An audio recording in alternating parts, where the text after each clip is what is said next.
transmeton Kelbiu në tefsirin e tij dhe thot: erdhën di dietar që i fut nga Shami në qytetin e pejgamberit sallallahu alaihi wasallam.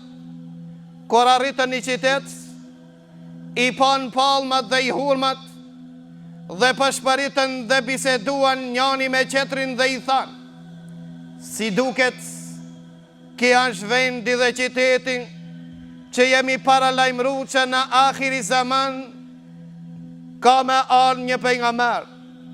Por sa hinën qytetin e pejgamberit Allah, ndëgjuan se është një njeri që pretendon se është pejgamber. Me vrap dhe nxitim shkuan tek pejgamberi sallallahu alaihi wasallam e pyetën pejgamberin sallallahu alaihi wasallam dhe i than: a ti je Muhamedi? Tha po, unë jam Muhamedi. A mos je ti dhe Ahmedi?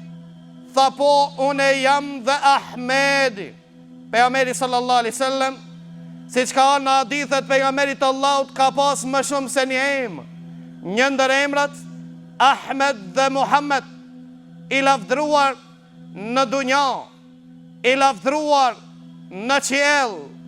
Pejgamberi sallallahu alaihi wasallam të ditë e pyetën dhe i than: po ta parashtrojmë një pyetje për dëshmin më të madhe që i ka ardhur çdo pejgamberit.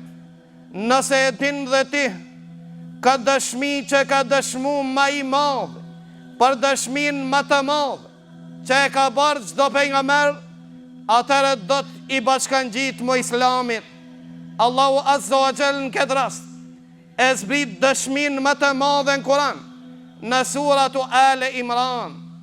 Dëgjoni me vëmendje cilin ajet e zbrit Allahu azza wa jall dhe thot Allahu në Kur'an i Kerim: Shahid Allah, Allahu për dëshmon, annahu la ilaha illa hua.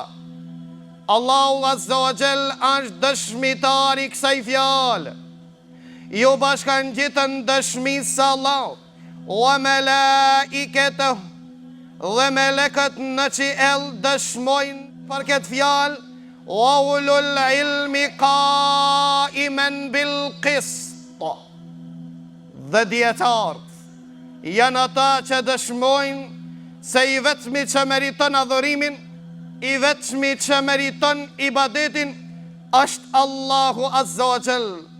Ma interesant në këtë tematik që kam lëndu, dhe armiku i kësaj fjale në fund të jetës së tij përpiqet dhe dëshmon për këtë fjalë.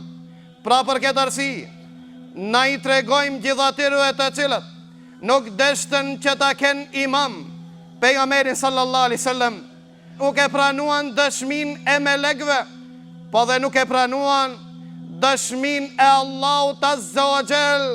Ja pra imami juaj, armiku i kësaj fjale në fund të jetës së tij dëshmon se Allahu është i vetmi që meriton adhurimin.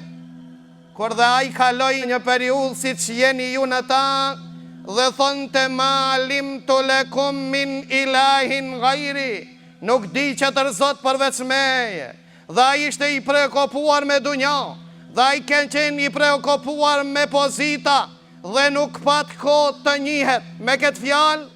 Ja pra erdhën çastet e fundit që Allahu azza wa jall këtë dëshmi të nxjerrë prej zemrës së tij që u përpiqte me gjuhë të rrejshëm ta mshef. Allahu azza wa jall e la dhe trupin e atij i bret